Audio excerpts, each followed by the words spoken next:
He's like content to just like be seen as an iconoclast. He's just not really making a really good effort to communicate. No, he's not making a good effort to communicate. Yeah, that's the issue there. Well, cheers. Good morning. Cheers. Good morning. I feel like we're sitting in the shadow of a monolith right now. Yeah.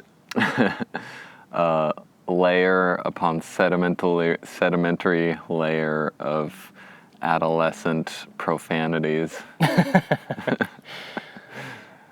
Yeah, it's probably 20 or 30 years now of teens spray painting bullshit and occasional actual art. There's penises.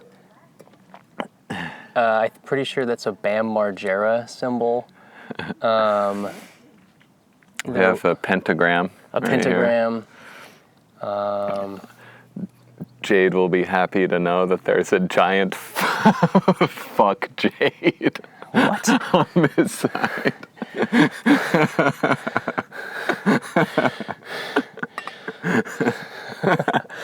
Someone wrote that and then put like, they didn't just do it once, they did it twice in 2 different colors. I do like the colors though. I feel like the colors there's a nice combination of like lavender, deep purple, black. Well, the best look for the chaos of colors is these stones, I think. Oh yeah. These stones kind of like force the profanity spewing kids to like keep it more sequential or like keep a theme to one stone occasionally. We have the solid gold stones. Yeah, and then there's like literally you can see someone made I don't know if you can see it in the shop, but someone made a fucking half pipe by taking concrete and making a little ramp against one of these stones. Yeah. Which is fucking sick. The most impressive thing about that is that someone carried a bag of concrete out here. Yeah. That's incredible. There's been some really great stuff out here that my friends have put up, and then it's just painted over with the equivalent of fuck Jade, like 2 days later. Well, maybe that's kind of part of the transient beauty of it, though. It's kind of cool. I don't think so. I think it's disgusting to see something beautiful and deface it. That's disgusting. What's beautiful is like the continued renewal of all the bullshit. Actually, this place... If it was art competing against art, that'd be one thing. But it's just trash piling on trash, and anyone daring to put something beautiful here just gets trash all over it. Not because there's like no other place to put a trashy fucking thing, but because there's a beautiful thing right here and you get to assert your dominance over it. I mean, I'm sure if I strained hard enough, I could look back to some time of my life where I've done something equivalent. I was born the year the Berlin Wall fell. And you were? Yeah, 1989. What's up, fellas? Hello. Hey, puppy. Who's that, people? Come on. Come on, leave it. Yeah, 1989, and I visited the Berlin Wall. Now it's been turned into like a art gallery, where there's just a bunch of street art on every section for like a few miles, and it's really fucking cool. And the art on the east side is better because they're more repressed. And sure. And I think for many years it was just a concrete wall, and then people painted stuff. But then it became like a cultural heritage thing, and so they like stopped everyone. And now even when I visited it, I think it was like around 2015, 2016 when I was there, but it seemed like kind of dated. Like, I don't know when they stopped people from spray painting on it, but Yeah, that's it was just kind of like, your standard, criticism, like, ooh, political street art. That's sanctioned by the government. Okay. That was fun while it lasted. Take your photos, move along. Checkpoint Charlie. Okay. So, Chico just isn't repressed enough. to have good street art. We need to have a communist dictator for a little while. And then... Oh, we'll get there. Yeah. We're trying. Yeah. Oh, that reminds me, I probably have a primary just sitting in my mailbox with AT&T ads just piling up. Are you going to vote? Voting is happening. I don't know. I haven't thought about it. I haven't thought about it either. Isn't it like just primaries or something? Mm-hmm. No, probably not then. Because I feel like primaries are not real democracy. They're just kind of an artifact of the party system, which is kind of like hijacked democracy. So, probably not.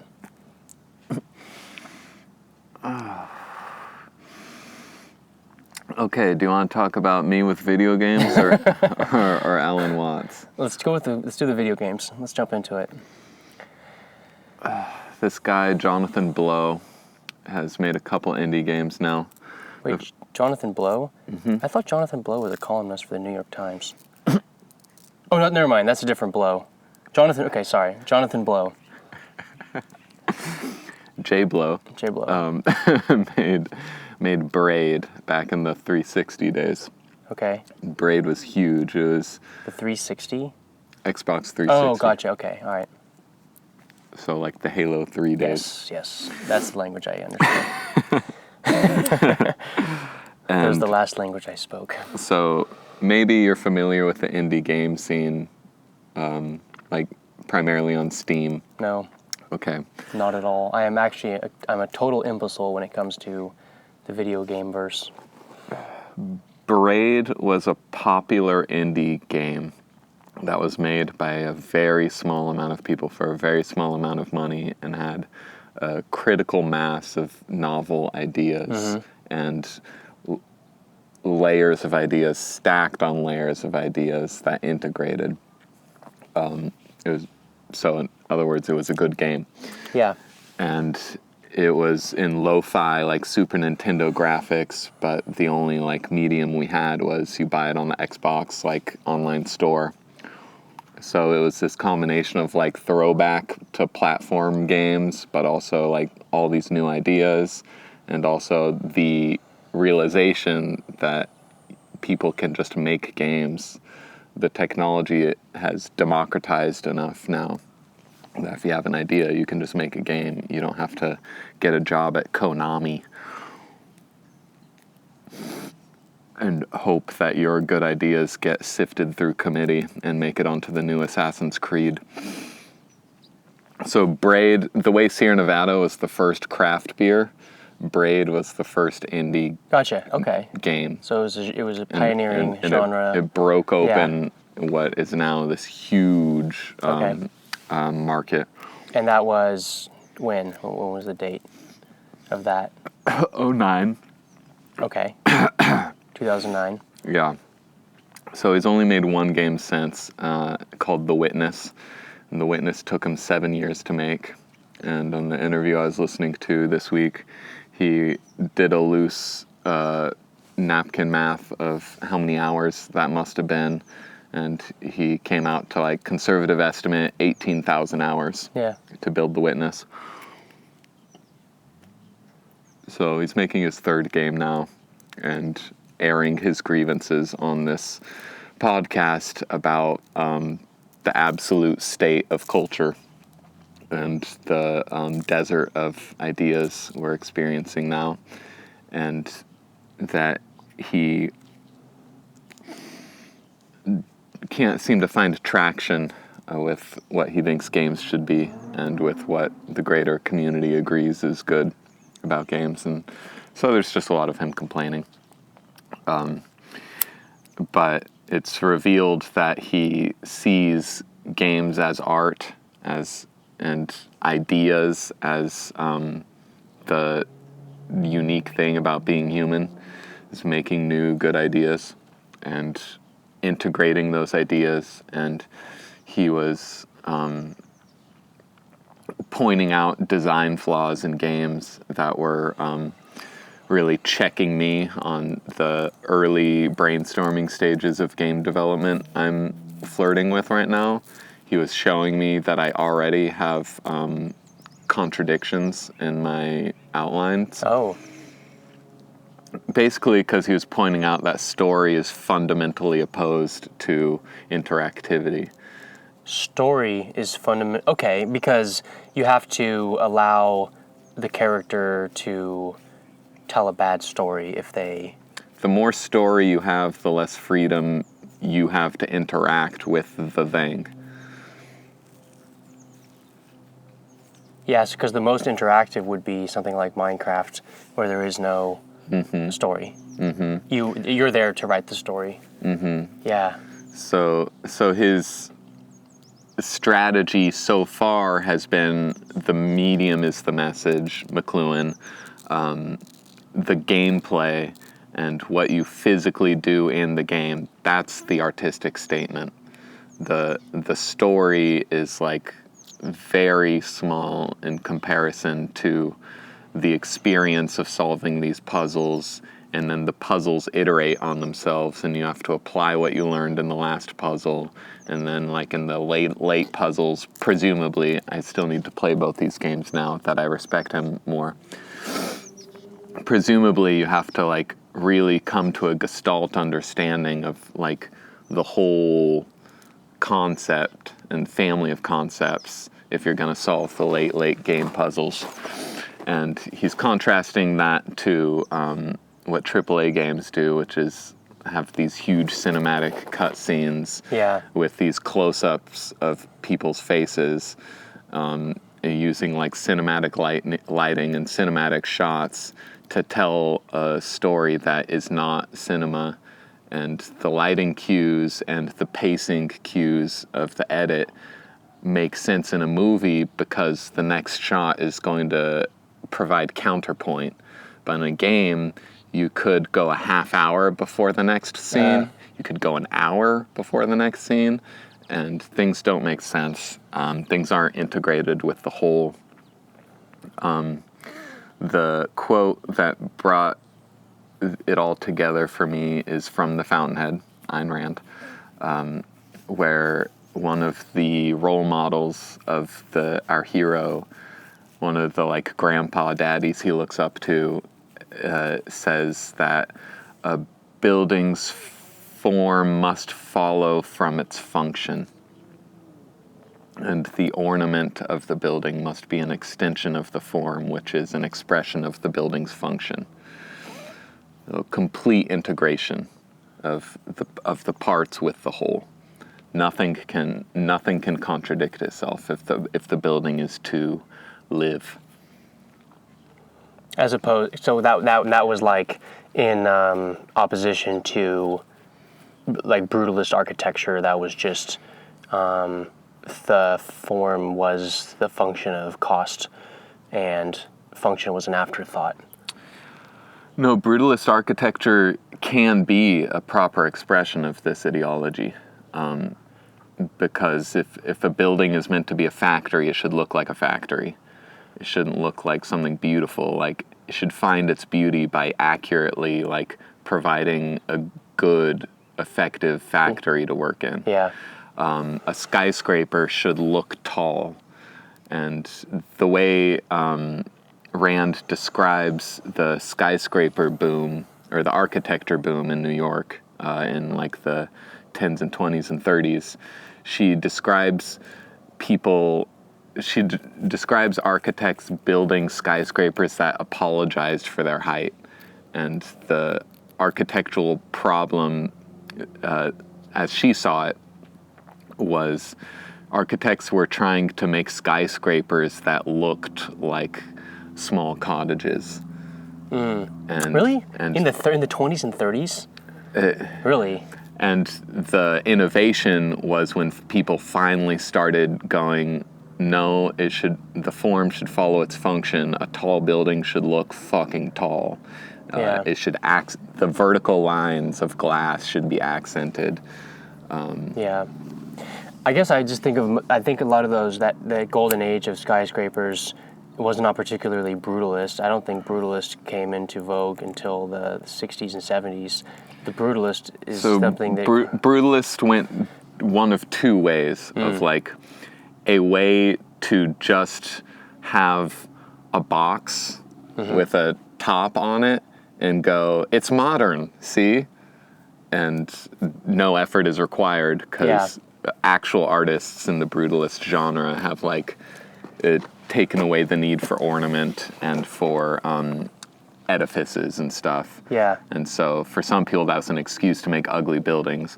For other people that was like I can like make these sculpted fantastic forms with poured concrete now. Yeah.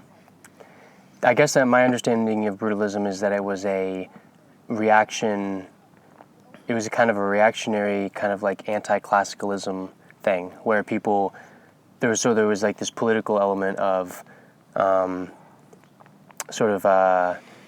going against conspicuous ornamentation because I was seen as wasteful and unnecessary, and so there was this kind of abstracting the idea of like, what is a building? A building is a place where you accomplish something. We're going to create the simplest, cheapest version of a building because after all, what is life all about? It's just about work, right? It's like a work, productivity-centered architecture, and comes also packaged with a lot of kind of defensive measures, like in particular a lack of outside staircases is like one of the hallmarks of modern architecture, because it's like a building's not very defensible if you can just like walk up it. Also, like a lack of utilization of rooftop space is also like another thing that's completely uncharacteristic, like very uncharacteristic of like older buildings, which is kind of crazy. There's a lot of beautiful brutalist architecture. And there's a lot of disgusting, communist bloc shit. I guess I have a sort of negative view of brutalism because of Finland, where there is in Finland all the brutalist architecture is a hangover from Soviet influence, and everyone hates it because like the national psyche, I mean, especially now, ever since all the Russia stuff, the anti-Russia sentiment in the Nordic or Eastern and Baltic countries is pretty fucking strong amongst a certain percentage of the population. And brutalism is just like a reminder of like, yes, you see these concrete blocks with just like literally weeping with like rust from like the rebar that is just like exposed to the elements because it was too expensive to like cover it with concrete. Yeah, that's a reminder of what happens when you let a certain kind of people be in charge of building your civilization. Yeah, well, when you just bar individuals from doing a better job because it's a government monopoly. Or you have an environment where the only ideas that succeed are the ones that are as conservative as can possibly be, like are conservative in the sense of like not liable to that are just like so boring that you can't criticize them. Yeah. Because you can't even come up with anything to say about them. Like, it's like almost like the minimum representation of something is the only thing that can survive under that kind of totalitarian, the totalitarian critic's eye. Well, very unsophisticated critic. I'll return to video games in a moment, but something I have noticed by my Tumblr era of following a lot of brutalist Tumblr. You had a Tumblr era? That's awesome. Tumblr was Tumblr was gold. It was good, yeah. And then it turned. I think didn't Tumblr get turned into like a porn site, and then it got shut down or something, No. or they became unprofitable or something. No. Porn was always a thriving part of Tumblr culture, Yeah. but just one part of it. And Yahoo bought Tumblr, banned all the porn, and that Fucking Yahoo. and that just tanked. To take out that one crucial part of it, Yeah. just tanked all the coolness of the thing. Anyways, I'm sorry. But it had a lot of visual art. What were you saying about that?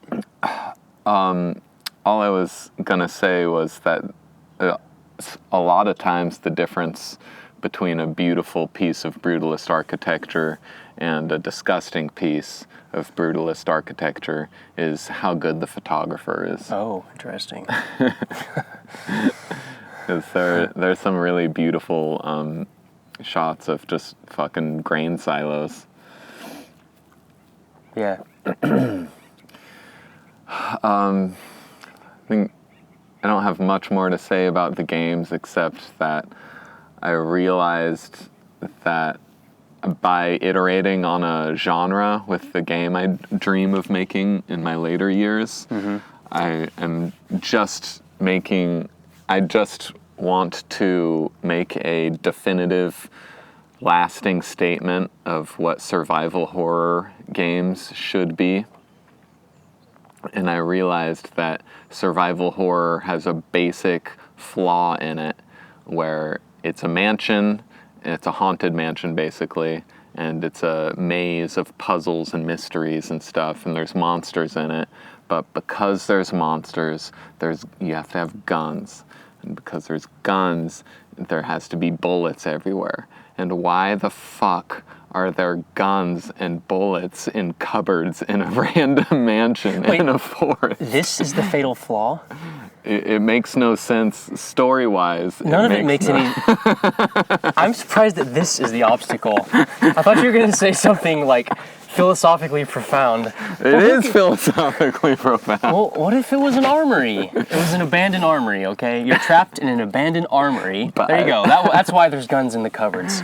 And there's been attempts like that. Like one of the biggest survival horror games is, okay, it's not a haunted mansion, it's a police station. And that's why there are guns and ammo scattered everywhere. Why couldn't you do? I feel I can easily conceive of. So if you're going for realism in survival, I'm not horror, going for realism. I want everything to be integrated. I don't want there to be any conflicts, any like, oh, yada yada, like, we understand that there has to be guns in this mansion so that we can kill shit. You know what I think would be a cool game that's in the survival horror genre? You know the show Lost? Yeah. If there was a game where you just got plane wrecked or shipwrecked or something, and then you were just on an island, and after it seems for a while that everything's just peaceful, but then like creepy stuff starts happening, and that would be so fucking sick. And then like as the game progresses, there's all of these hidden threats in the island that you have to discover what all the threats are. That would be so cool. And then like there's the smoke monster, and like now that shit is psychologically engaging. To me, my mind, I think of to me that idea, like the kind of like mysterious island that seems like utopia but has all these like hidden snakes, is a more compelling. That's to me is more compelling than the idea of like explicitly like, ooh, haunted house, everything's dark, and there's a creepy butler, and the doors go. I don't know, just all the haunted house things. Like, yeah, you got it. Yeah. So where that takes me is, one way to make that effective, dramatically effective, and producing amazing states of suspension in the audience, is if you can effectively make a utopia experience and convince the player that that's the game they're playing. Oh, interesting. And make them happy with that game. Like, this is just a great game right here on an island, Utopia. I'm just happy to be here. And then the game opens up, and you don't know that it's actually a survival horror game. It'd be really tough to market this game. Because then you'd have to be like...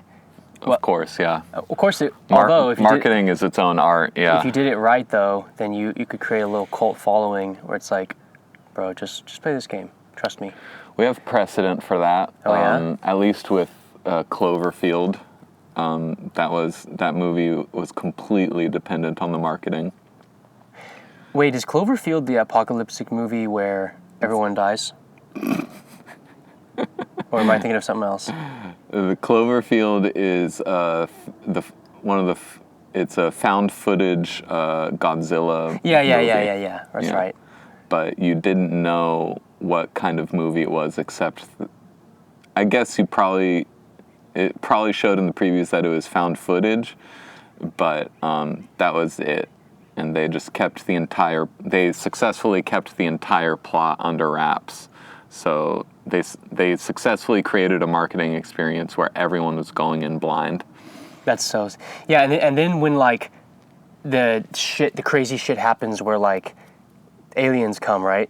And they're in New York City, and it's just like, everyone's partying, oh, this is so normal. It's like, almost looks like The Office, because it's That's right. And it's like, oh, okay, and then, like, next thing, then you know, it's like, oh, this is like, yeah, I get this show. It's like, like Friends or something. And then, like, that just took a turn. What the fuck? Yeah, I do remember that. It captured the feeling of the absolute, like, I can't believe this is happening right now. Yes. That you might feel a sense of unreality. Like, if you were just living in just a normal life, 2022, and then some shit happened.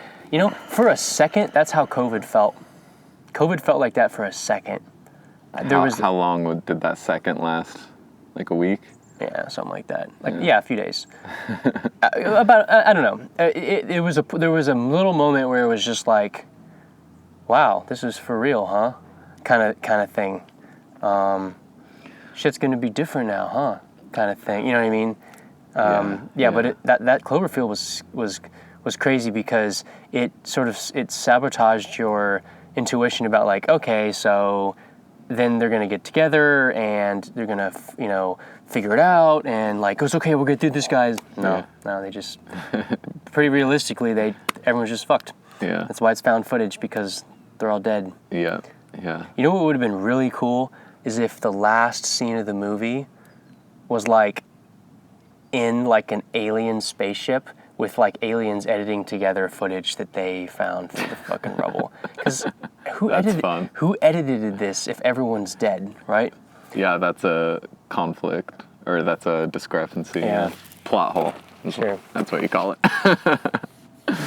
Or it's just like God going, like the heavenly archival footage department going through the highlight reels of all the failed civilizations. I feel like all this has to be recorded, right? Well, that was our Akashic Records. Googling episode. Yeah. There's no way that all this drama is in some way not being recorded. Well, this future Attractor style, that is my argument for Big Brother, Google, and stuff. Because eventually someone's going to hack all that shit and give all that footage to everyone. It's just important that it's recorded somewhere in the meantime. Does that mean heaven is a surveillance state? It means that we will attain to what we would call heaven from this point of view. And from that point, we'll look back and assemble all these records into pieces of art.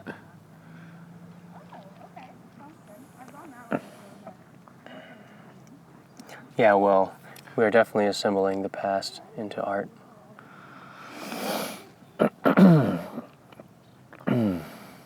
So my question about Alan Watts was, you listen to a shit ton of them. Have you can you point at behavioral differences in you? But have you absorbed an Alan Watts zeitgeist? Yeah, I think I think you have long hair. that was before Alan Watts, though. That was before I even knew about Alan Watts. Yeah, Alan Watts has probably been the most influential philosopher for me personally. The second most would have probably is Terence McKenna. Alan Watts is probably the first most influential. But like, what's his zeitgeist though? What's his ideology? Like, as far as I can tell, it's being a tour guide of Eastern ideas to the Western mind. That's just his hobby, actually. Alan Watts is not really, he's not so much he's not really a purveyor of Eastern stuff. He's actually, I've learned more about Western philosophy than Alan Watts than I have anyone. Oh, that's sick. Actually, Alan Watts is he actually has a whole lecture about that, about how he is properly a Westerner and a Renaissance man. I don't know. As far as the things I absorbed, I think probably the most influential idea I got from him, the starting point because I really started listening to Alan Watts in earnest in 2017. Okay. And the starting point, the thing that I really got from Alan Watts was, the first thing I got from Alan Watts was that there are in fact specific historical events that are directly responsible for aspects of our intuition as members of this culture in particular.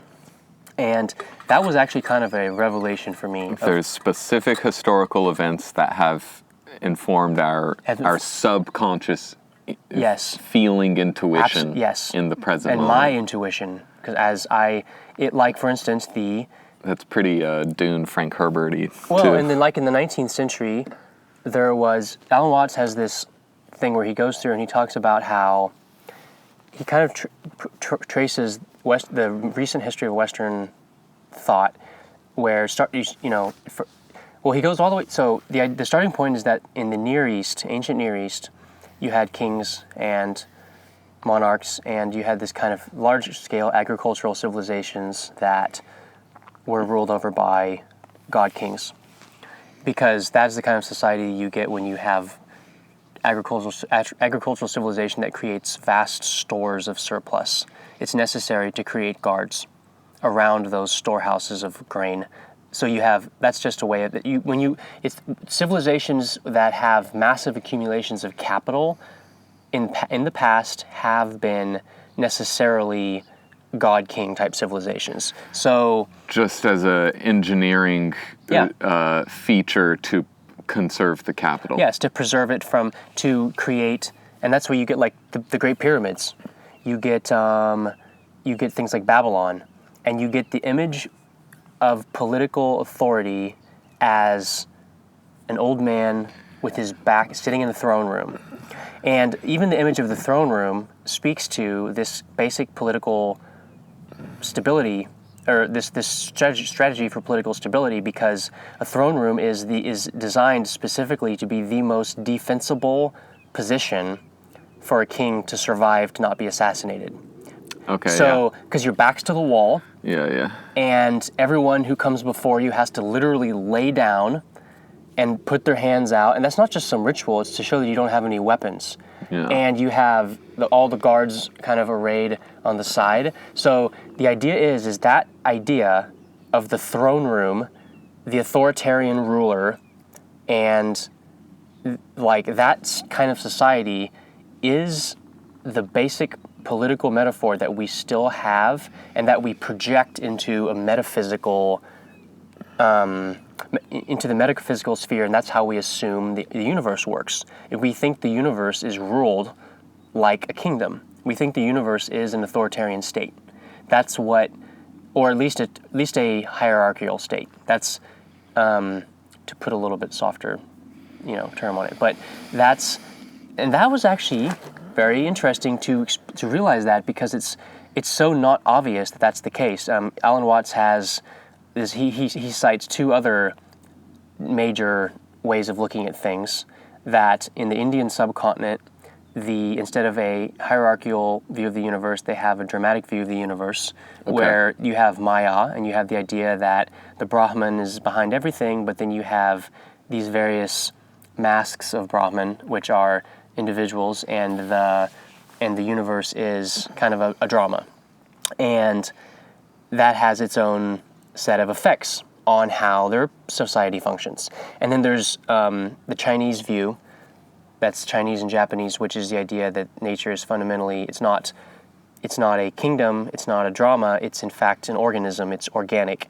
And that's the idea of the Tao, which is just that which grows of itself, that kind of like the way that, like, if you plant a seed, it just turns into a plant. That's their idea of the universe, is that just from nothingness, from the void, comes reality by itself, and it's this constant, and that has its own set of things. And so he provides a very clear, concise, lucid outline of these three basic ways of looking at the world. And but he does it in such a way that he is truly an advocate for Western civilization. He's not coming from a position of, he has a good sense of humor amongst, like, most of the time philosophers who talk about comparative stuff are coming at it from like this, like how can I score virtue points by putting my own civilization down kind of thing. Of course. Maybe he was just before that time or something, but he doesn't do that. So he actually is able to bring insight to discussion. And I learned a lot about just having the realization that my basic view, like questioning my metaphysical images, was kind of started me off. So that was the first thing. And then the second thing was this notion of the difference between the symbolic and the real. And that has had a massive influence on me in terms of the way, because I see so many parallels with it, with Web3 versus the real world, and language, and it dovetails with Terence McKenna's idea that the world is made of language, that reality is malleable, because we're living in we've been living in virtual reality since the dawn of spoken words, because we're living in a linguistically constructed world. And him and Alan Watts have this kind of dovetailing effect where it makes you realize, like, that there is not a need.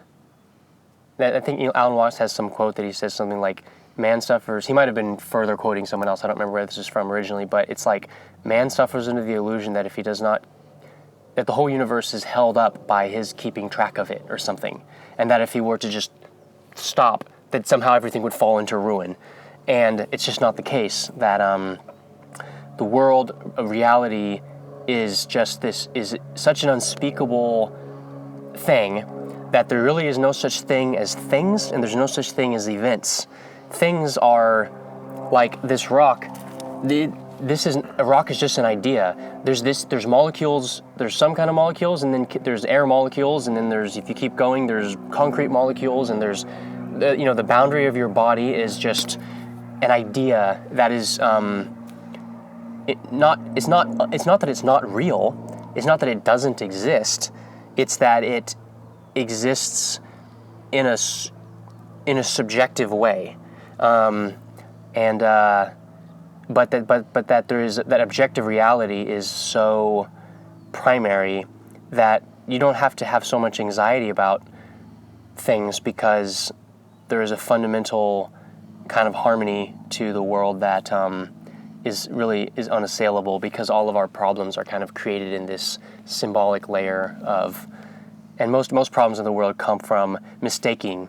That's Alan Watts' main contention, is that most problems in the world, most political problems, if not all political problems, come from mistaking the symbolic reality for the real, such as, like, money. Like, he has this whole thing, like, money versus wealth, nobody, like, he's talking about, like, recessions and, very relevant these days. He has this anecdote where he's like, imagine there was people who were at a construction crew, like they were like building a building or something, and the boss comes up and says like, well, guys, we got to shut this down. We've just run out of inches. Like, what do you mean? Like, an inch is just a measure. It's a way of measuring length. That's exactly the same thing as saying we can't do X, Y, or Z because we've run out of money. Like, because there's been money is a symbol that is used to map onto wealth, but it's impossible to create systems where, like we see now, where the symbol is so far away from the reality that but our systems are reacting to the symbol as if the symbol were the reality. And that is a pervasive feature of the kind of like wordiness of the civilization that we live in currently. The last point I'll say about that is that to that point about being wordy, he has this point that we think of especially back in his day when in the 60s and 70s, there was all this, people were, like the OG hippies were saying like, we live in such a materialistic civilization, like, wouldn't it be better if we had more like spiritual lives or something? And Alan Watts has kind of a contrary take on that. He's like, actually, we're living in a very unmaterialistic civilization. Our civilization is not materialistic at all. If it were materialistic, perhaps we'd actually have really good food and comfortable clothes and livable houses and, all these things that were about like making the material world beautiful instead of like brutalism, actually bending the material world into a kind of abstract shape where the material is sort of secondary to our ideas about the world, to where you find yourself living in a kind of rarefied vacuum of life because your imagination of the world is never as HD, high res, and doesn't have as much depth as the material world could. So we're keeping ourselves at this intellectual distance habitually because we're born into a kind of media, and this is kind of, almost like McLuhan sort of thing, like born into a kind of a media simulation of the world, and we've been living in that natively since we were born. And to me, it's Alan Watts. The reason why he stuck around is because everything he kind of this was describing the future even more so than his own time. That if he were to see today the kind of like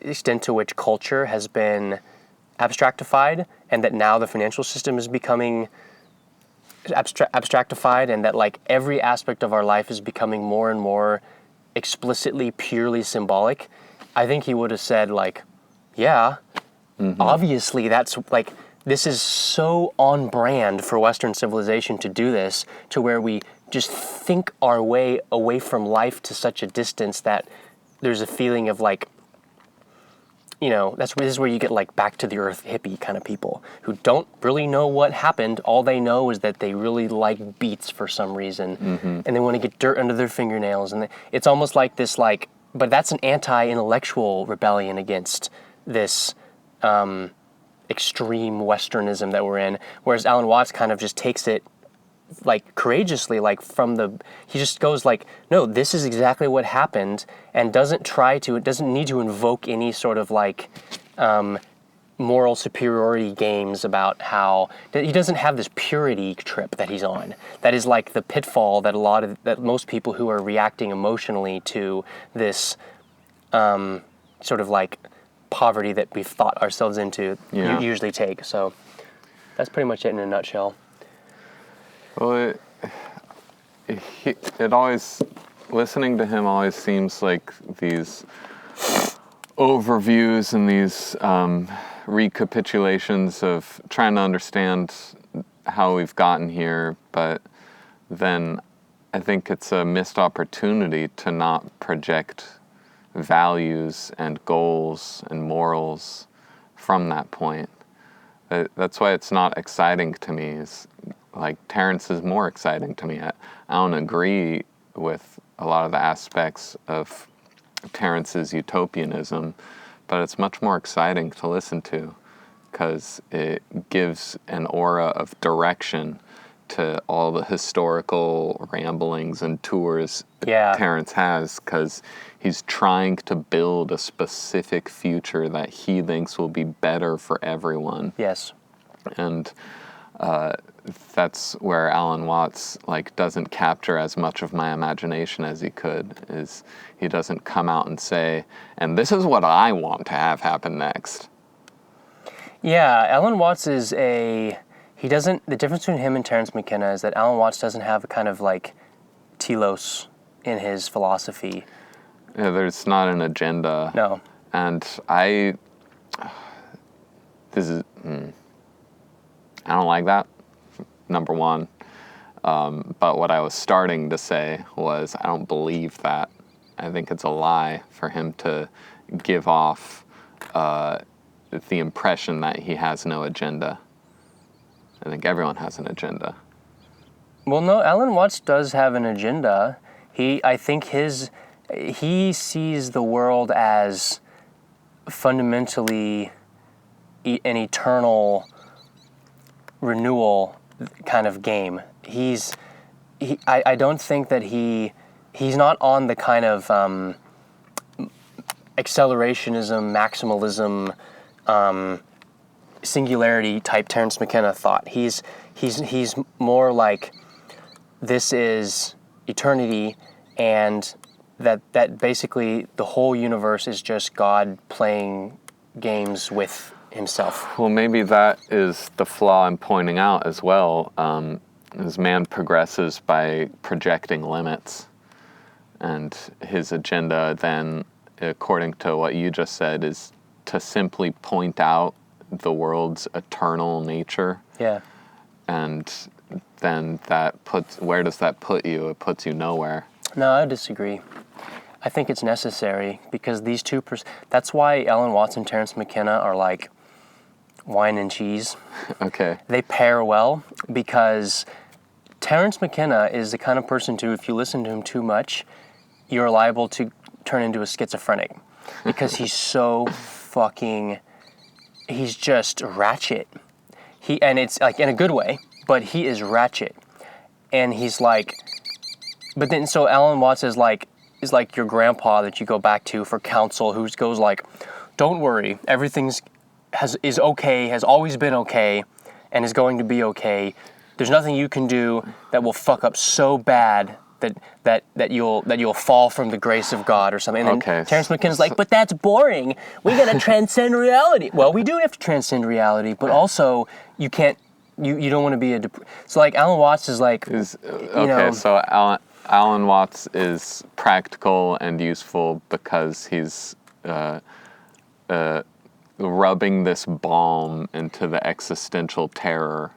Yeah. Soothing your existential fear of death. So that you can feel confident enough to fuck with. So that you can only move forward if you're calm and relaxed and having a good time in your physical moment. It's so maybe that's what he's facilitating. It's like if I said to someone, hey, do you want to go on like a backpacking trip around Europe for a month and just like live out of a backpack? If you said that to someone who's like, has a house and is comfortable and just maybe a little bit bored and yeah, that sounds like a fun adventure. Sounds great. Let me see if I can get the time off work. Okay, cool, let's do it. If you go up to a homeless person, they're going to be like, well, yeah, maybe if I was doing okay, but I kind of just want to like, maybe like just be home for a month because I don't have a home. So it's like you have to have a place of security before you can even enjoy insecurity. And you have to have, and that's another one of Alan Watts's things, is that he echoes a lot of what Jung says about integration of opposites, where the path to truth is always about realizing that two things that are seemingly opposites, the coincidentia oppositorum, as the Latin, like coincidence of opposites, in the sense, coincidence, we use it in kind of a narrower case in modern parlance, but the broader original meaning of it is that like happening at the same time, they're coinciding, and that's coincidence of opposites. So that if you have, like the God and the devil, you can't have God without the devil, you can't have the devil without God. Like we talked about in that the William Blake podcast about how Jesus and Lucifer are absolutely necessary for each other. That as Alan Watts talks about all these examples of that, like the people he used to live on a houseboat in Sausalito, and it was like in the 70s when pretty much those are the people that were like smoking dope and stuff, and then those super nice neighborhoods in Marin County, like they are today, are like some of the most expensive real estate in California, in the world, actually, and they're like back in those days. I mean, I don't know what they are now. They're probably just investment vehicles now. But back in those days, the people actually lived in them, and they were like the squares. There was the people that they were like in the yacht club, and they just they drank scotch and looked down on the people who lived on ramshackle, derelict vessels and smoked dope. And the people, Alan Watts is kind of this sort of peacemaker kind of figure because he isn't like that sort of unself-aware Timothy Leary kind of person who's like, we are morally superior because we are like the open-minded people, and all those square people are like fundamentally inferior and just haven't seen the light. Alan Watts is kind of like, no, I'm really, really glad, I'm really happy that there's all these country club kind of people who own this property, because without those people, I wouldn't get to bask in the feeling of being the rascal that I am down here smoking dope in the harbor. Mm-hmm. And they don't know it, but those people who live up on the hill, maybe some of them know it, but most probably don't. But nonetheless, they need people like us living down here so that they can feel like they're proper and they can call and complain about us to the, So your identities, to have any kind of social identity, you need the people, you need the bad people. And, you need the people who you define yourself against. And I don't know, that to me is a very fundamentally encouraging way to look at the world, because it means that this is almost kind of like the Voltaire best of all possible worlds kind of, or was that Rousseau? I can't remember. Who's Pangloss? Who's the, what I'm talking about? No. 17th century, that philosopher who's was parodying the idea that the other philosophers of his time, and saying that he had one of his main characters say that the world is the way it is because this is the best of all possible worlds, and that that was satire, but there is some truth to that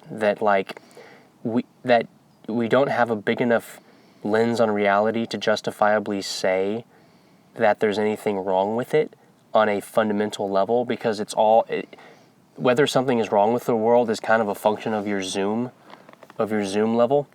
So, without the conflict in society, you wouldn't have as interesting lives. And so, yeah, Alan Watts just makes he has a kind of good sense of humor about conflict that is tremendously refreshing, and I think the modern world could go for a serious dose of awareness about how much we need people who are different than us. It's kind of an anti-conformism type of feeling to it. Yeah. I like philosophies that seek to encapsulate contradictions, but I still need to move forward from there. Being witness to a contradiction is calling you forward into discovering the way in which that contradiction is united. And there's a direction to that. I don't want to sit in that and be like, it's great that there's contradictions here. No? No. I think contradictions are a clue that you're on the verge of a new idea that unites those contradictions.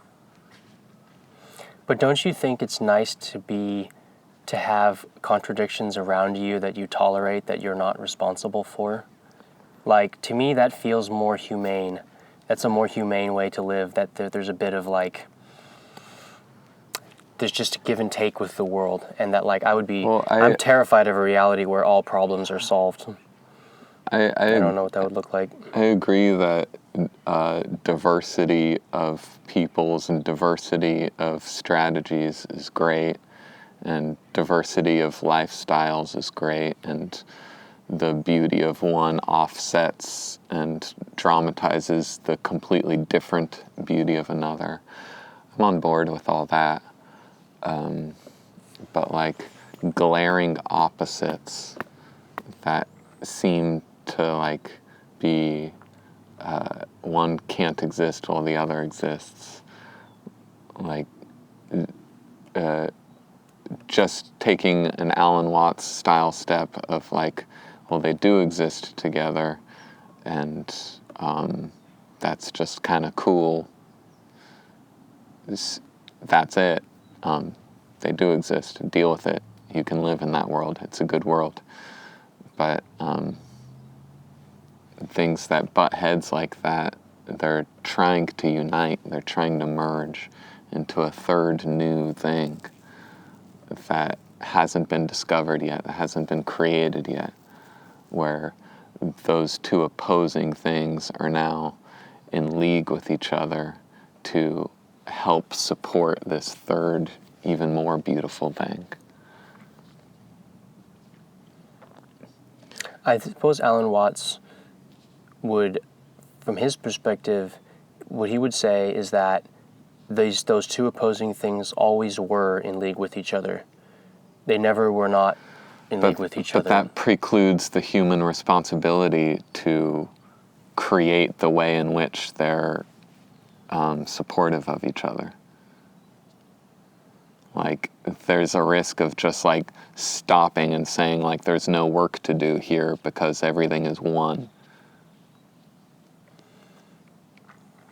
And so there's war, and these like philosophies are causing nations to war with each other, but like we don't need to do anything about that because everything is fundamentally one. Like, if that was true, then they wouldn't be at war with each other. We have to create a new philosophy that unites these things, that then people can subscribe not to this thing that's fighting that thing, not to the other thing that's fighting, but if someone needs to create a third thing that we can subscribe to and live by, that allows these previously opposed things to just coexist. I'm rebelling against this like phantom of complacency that I was smelling there. Yeah, I guess you could look at Alan Watts' life as like too much acceptance, and you don't get anywhere. You could look at his life. I understand what you're saying.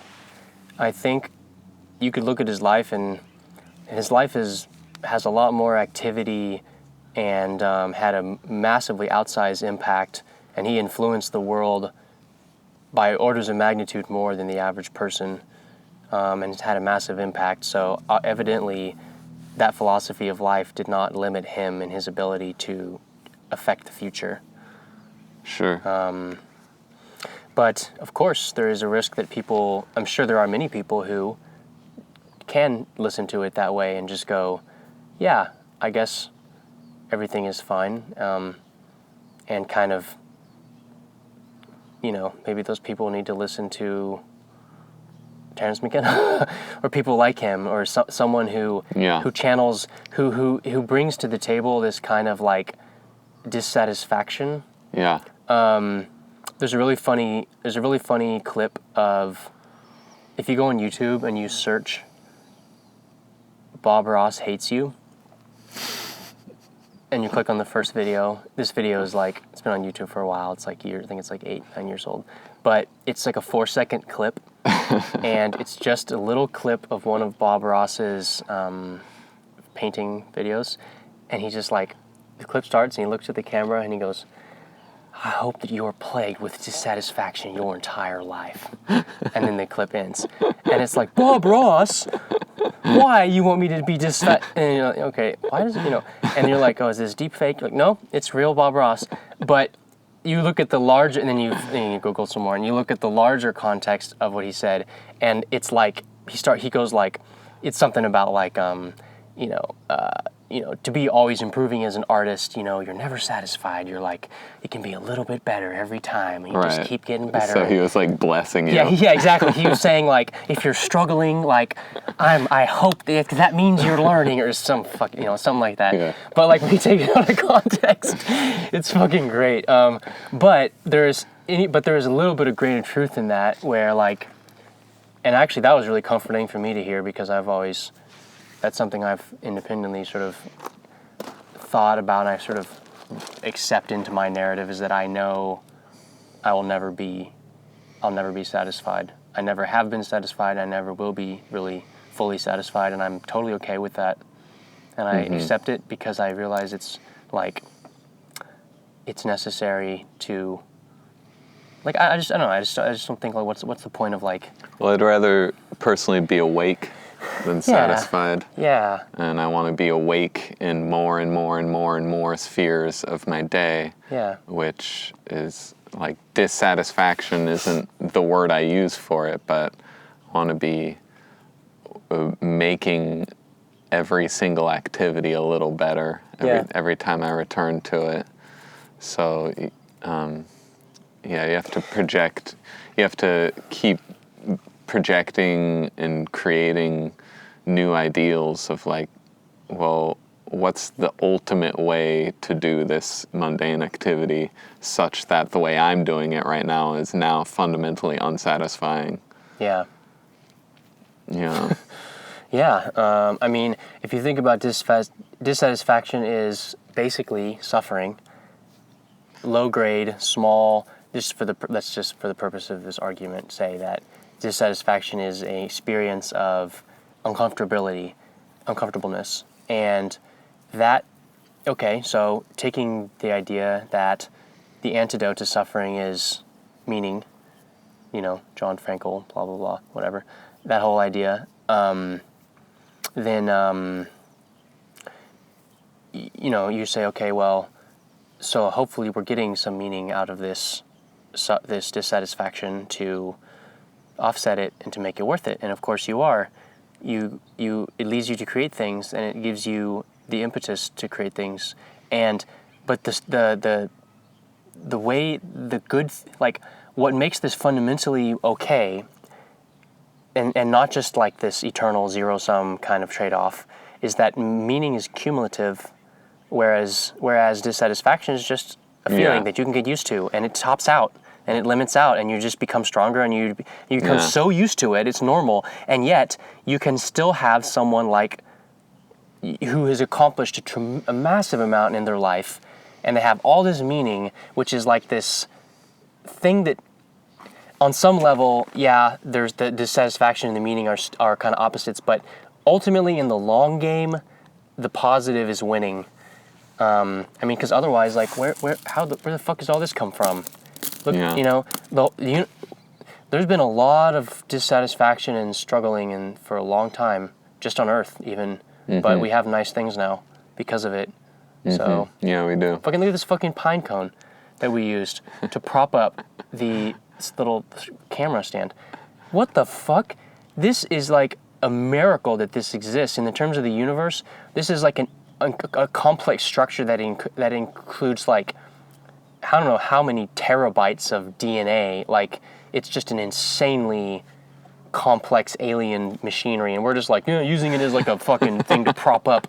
You know what I mean? We're so living in like an insane wealth of like technology and shit just laying around that's being produced by trees that are like, there's an insane overabundance of like creative, we just like slap a mosquito. We just crushed a machine that is more incredible. It is a more incredible piece of engineering than, like, the most advanced piece of technology the humans, like the moon rocket or something. Like, if you had to develop and engineer this mosquito, it's gonna be billions and billions of dollars. We're not even to that technical, and yet there's like, but you know what? There's a billion fucking mosquitoes. It doesn't matter. The mosquitoes they're so common. We just, whatever. It doesn't matter. That's how much wealth we have. Yeah. Because of the fact that God has been on this gamble for this little deal for such a long time. that you accept the price of potential failure and dissatisfaction and you continue to get stuff. That's probably the best reason to continue to live, is just to not be the asshole that just like copped out at some point. Yeah, Because it's not like you can get away with it. that makes me think God is a lot about follow through, and a lot about follow through and being here today and being here tomorrow. Like not about these like ultimate finalized forms, but just about a way of being that rejuvenates that creative mind enough to show up tomorrow as well. Yeah, it's kind of an attitude. Yeah, God's an attitude. God is an attitude. Yeah. I remember in youth group. That is such a youth group sentence. Yeah, it took me straight back. So God is an attitude, but maybe not the attitude that they were thinking of. Ooh, yeah, a little bit. God can be kind of emo. God can be a lot of things that might not fit into youth group. Or would they? I don't know. One of the dads was like taking on a shift as the youth pastor that day. Nice. And he's like just this really, really militant Christian. It's like, I was not a fan of this guy at all. It's like really heavy on the judgment and the shame and follow the rules to the letter. Taliban vibes? Yeah. And you could tell he was turning his two sons into these fucking like, whatever the like young man equivalent of a horny Catholic schoolgirl is. Yeah. You could tell he was creating a couple little monsters because they were like, you know, being like militarily trained to this dogma. So look, I want you to grow a beard and shave everything, your whole mustache, everything except for your neck. That's what I want.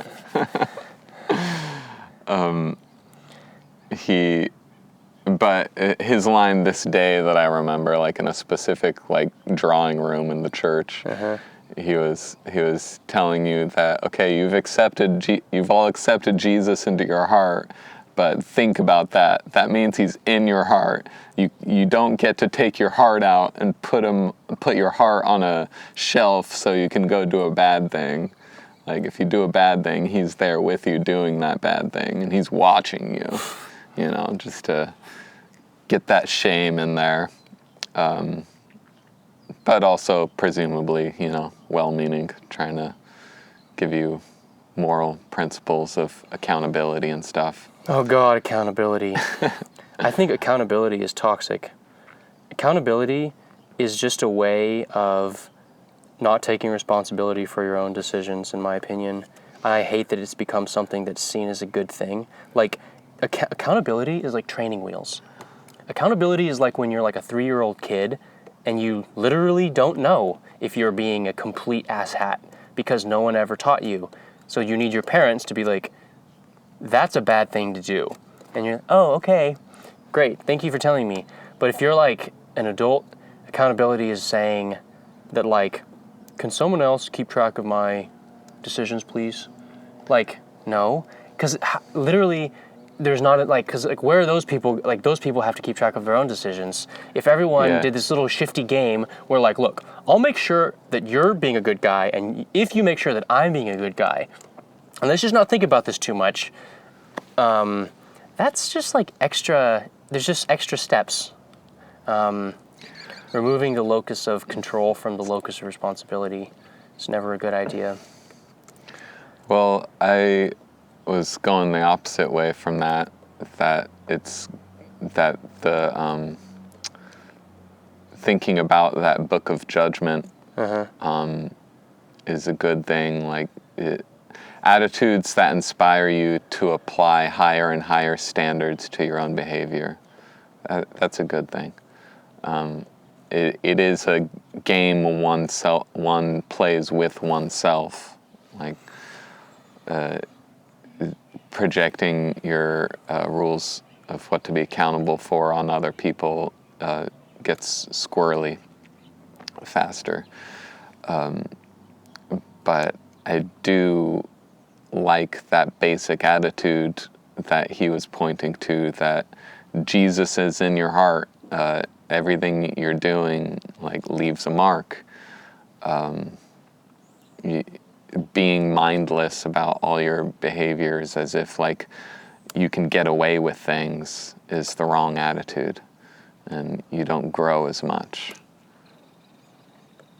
Well, sometimes you can get away with things. I aspire to get away with things, personally. I think, like, one of my main goals in life is to have my cake and eat it too. Like, unironically, I want to get away with things.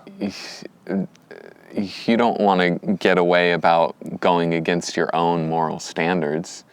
No. I presume. No. I presume by saying that you want to do what you morally know is right, and not have authoritarian stricters of rules punish you for it. You want to be enough under the radar of these authoritarian, nonsensical rules that you'll be able to do what you know you need to do. Yeah, I guess I just want to feel like I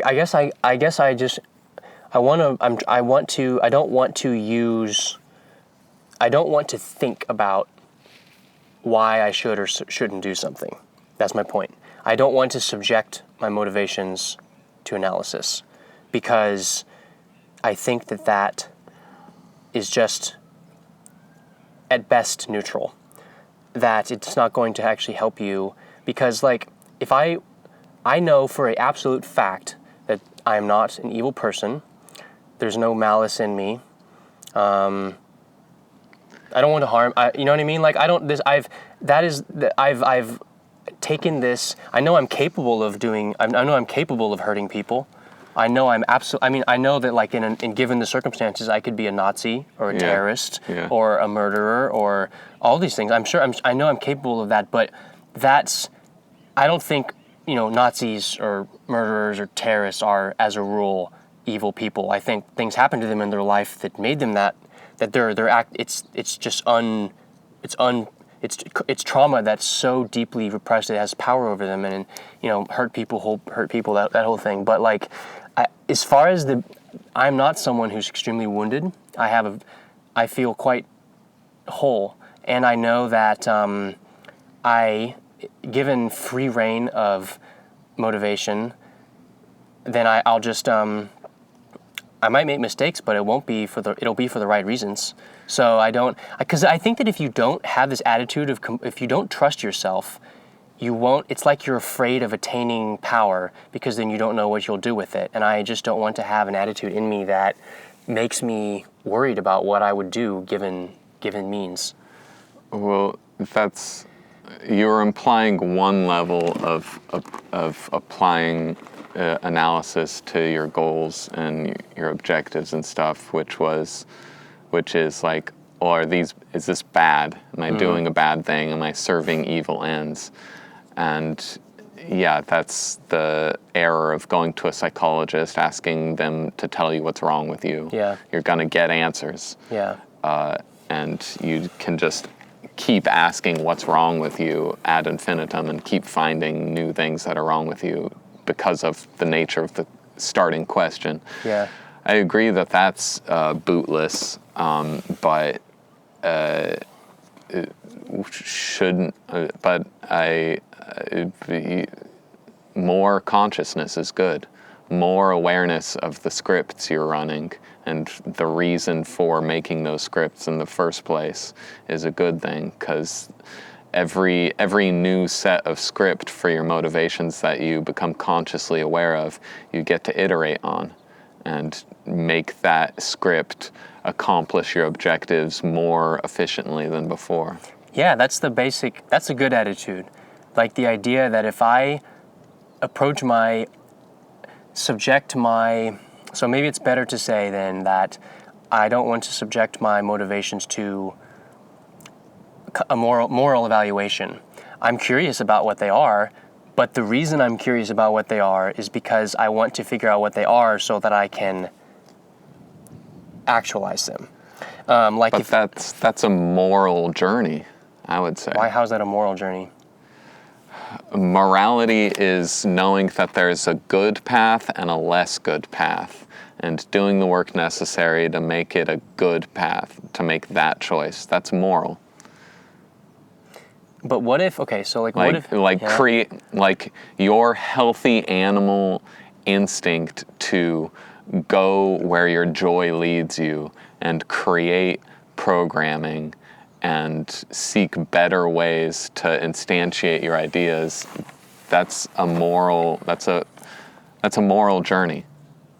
And Interesting. I guess I don't think about it like that. And there's a moral ladder to ascend of higher morals from there, of getting better and better at that and getting more and more aware of why you're doing it and how to do it better and how to do it in a more profound, penetrating way in like all your behaviors or something, like hack your life. Interesting. Yeah, I guess I had not thought about that before in terms of like morality. Well, the last time we brought up morality, it was clear that when you heard morality, you translated that as Christian morality or like dogmatic, someone else's idea of morality. And when I say morality, it goes without saying in my own mind that morality is self-made. You can only make your own moral code. To follow someone else's moral code is immoral. Right. I guess I sometimes feel like it's if you are totally, I guess I feel totally fine sometimes with just, like, I don't really feel a really strong need to articulate and come up with a code of a moral code in the sense that, like, why I'm doing things I want to do. To the extent that I have a moral code, it is a way of explaining. It's almost, I think, to me a moral code is like, it's in the political realm, it's in the interpersonal realm, it's this thing of like where it's fundamentally interpersonal. Like if I was the last man on earth, literally, I don't think morality would have any meaning whatsoever. And I know in your definition that probably wouldn't apply, but in terms of the way I usually use the word morality, I think like, okay, here's a perfect example is like, to me, the most immoral thing you can do is betray someone. Betrayal is basically what immorality is. I think that you can almost say that that's basically what it is. Betrayal is the sin. It's the someone trusted you and you let them down. That is, you left them alone. You gave, you know what I mean? You gave up on them. Morality is still achievable on that desert island then, because it's a question of if you're going to betray your body or not. How can you betray your body? It's yours. By giving up. I think you have the right to give up. It's not betrayal. It's within your rights. You can kill yourself if you want to. I don't think there's anything wrong with that. I think your body has certain rights to give to bring to the situation. Well, you are your body. Your body is part of you, I would say. I think if a person wants to, I think you have absolute reign over your body and your own life. Like the whole Dune idea that how do you know you own something? You're the person who can destroy it. So if you want to have self-ownership, then we have to grant an absolute right for people to kill themselves without moral judgment.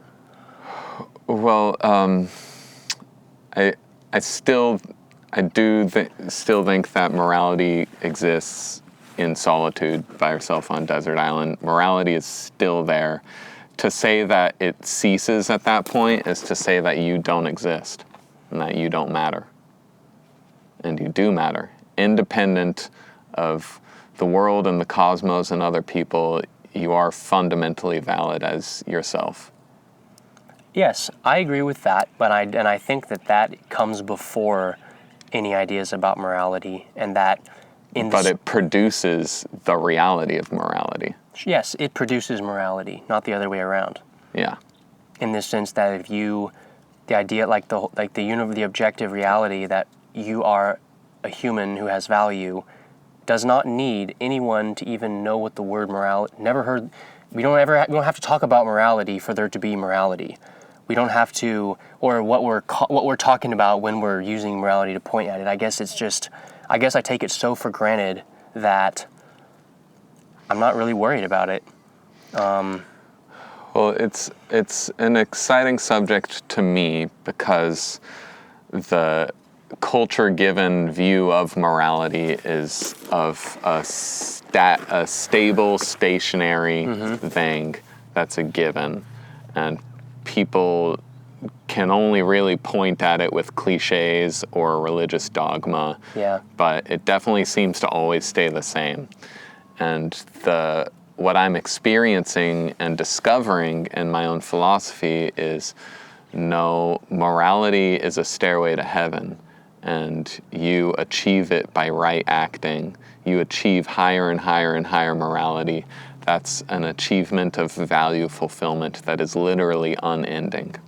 So, like, you're equating it with health, strength, And evolution. and evolution? Yes. Morality evolves. So you're moral in the sense that that the world is good. Like God saw that it was good. That kind of like Jordan Peterson. Well, and he actively like there's like a action in my reading of that. Like he said it was good. He didn't have to. Oh, you're saying that almost like as a imperative statement of authority, making it good because you believe it is good. Yeah, and morality as personal achievement of better and better values, and it's a extension of what we were saying earlier of seeking better and better ways to do everything. Well, this is actually really interesting. Okay, so I could imagine sitting down as an experiment and trying to have a discussion about morality without talking about politics. I would be down for that. To try to come up with, to say, what are the good things and what are the bad things? Who are the good people and who are the bad people? But see, you're already getting into politics there. It's almost like you can't leave the realm of your own personal experience if you're going to obey that rule of not venturing into politics. Because, like, can you talk about morality without talking about your identity? Because that's the point at which you enter into the political realm, is that you start, and I'm taking politics in the broadest possible sense, that also includes like your micro scale relationships to other people and stuff. So you're sort of saying, like, talking about morality without leading into statements about what other people should do with their unique situations. Yeah, like desert island kind of morality. Like you are just washed up and you're like, I'm a human. I'm a fucking human. Okay. Yeah. I'm good, right? What's good? What's bad? What's good? I could sleep all day. Is that good or bad? Why go on? Why not kill myself right now? That kind of morality question. That's very interesting, actually. Yeah. Well, it would be immoral to go home and start taking apart satellite. Just start ripping pieces off. That would be immoral. And that's a very personal, sovereign, like... It would be cruel, it would be mean, it would be destructive. It would be it would be a betrayal of all the past and future stewards. It would be a betrayal. That's a good point. That's a good example. And that's a complete in solitude. Yeah. And that's spiritually what I was saying about your body on the desert island. Like your body has a moral like bill to present to you of like, keep me alive and make me grow. That's true. Interesting. There's a kind of real beauty and power in that. And again, it's this coincidence of opposites about how you can be the owner of something, you can own something, but also be like its caretaker in a sense, where you want the best for it and you want to help it and you don't want harm to come to it, but also you own it, and with ownership comes the prerogative to do whatever the fuck you want, but you do the right thing. And that's what the fact that you didn't have to, but you did anyway, is what creates the little... that's good. That feels good. Because it feels like it's a saying yes to something. It's not giving up, and it's taking the deal, sort of. Okay, so is that an abstraction of something about morality? Is like if it's affirmative? Affirming. If it affirms what is here. Yeah, and doesn't. So that's something great about Alan Watts's ideology and philosophy. It's affirmative, yeah. He's seeking to affirm where we've been. Life is worth and where living. we are right now. Life is worth living fundamentally in a way that you don't even need to explain. It just is. It's fundamentally a... Well, I need to explain it. Oh, yeah. And he does too. And that's why he always has this really funny little situation of going on this whole lecture about how, like, words are not the world. And he goes, reality is not physical, because that's just an idea. Reality is not spiritual, because that's just an idea also. Reality is, or if somebody hits a gong or something like that, and then there's like 5 seconds, and then he goes, well then, if I have to put it back into words, you do have to put it back into words. You know why? Because if you didn't, that wouldn't have been recorded on a vinyl record, and then it wouldn't have been digitized by someone, and then I wouldn't have downloaded it from some fucking internet and put it in my earbud just now. So you putting it into words is how it mattered to me. It's not that you have to put it in words. The way it looks to me right now, it's basically fun. Yeah. To put into words. Well, he would agree with that. It's just it's a healthy animal running through an open field is the human telling stories about what's happening. Yeah, he would agree with that. He always called himself a spiritual entertainer. And fun. Yeah. And fun and ecstasy and fulfillment and joy. Those are moral imperatives. Is to expand the amount of that's happening. Yeah, and his whole metaphysics is very much a just kind of like universalization of that, what you just said, like even to the music of the spheres kind of way. Like this, he has something from Dante about like how Dante described like the angels seated around the throne of God in heaven saying Alleluia, Alleluia as the laughter of the universe. And Alan Watts had like this, he's like, that's really profound because it's kind of saying that like there's a certain kind of sense of nonsense in the world, that when you see like nonsense, like everything is nonsense in a way, but in fact exclamations of joy are actually nonsensical. Angels are not going like, yeah, good job. Like in they're not like describing, or you're not saying like they're not talking really. They're just making noise. They're saying a word specifically that doesn't mean anything other than like, eh. So like even in like the highest expression of the highest drama or whatever that one can imagine, like as like God in the throne room, what's happening? The nonsense basically. So it's this full circle kind of thing of like, well, yeah, what's What are the grass doing? What is the animals doing? Humans are the only people who are creating these abstractions, and I'm going back to the William Blake thing. That's why he thinks it's Lucifer.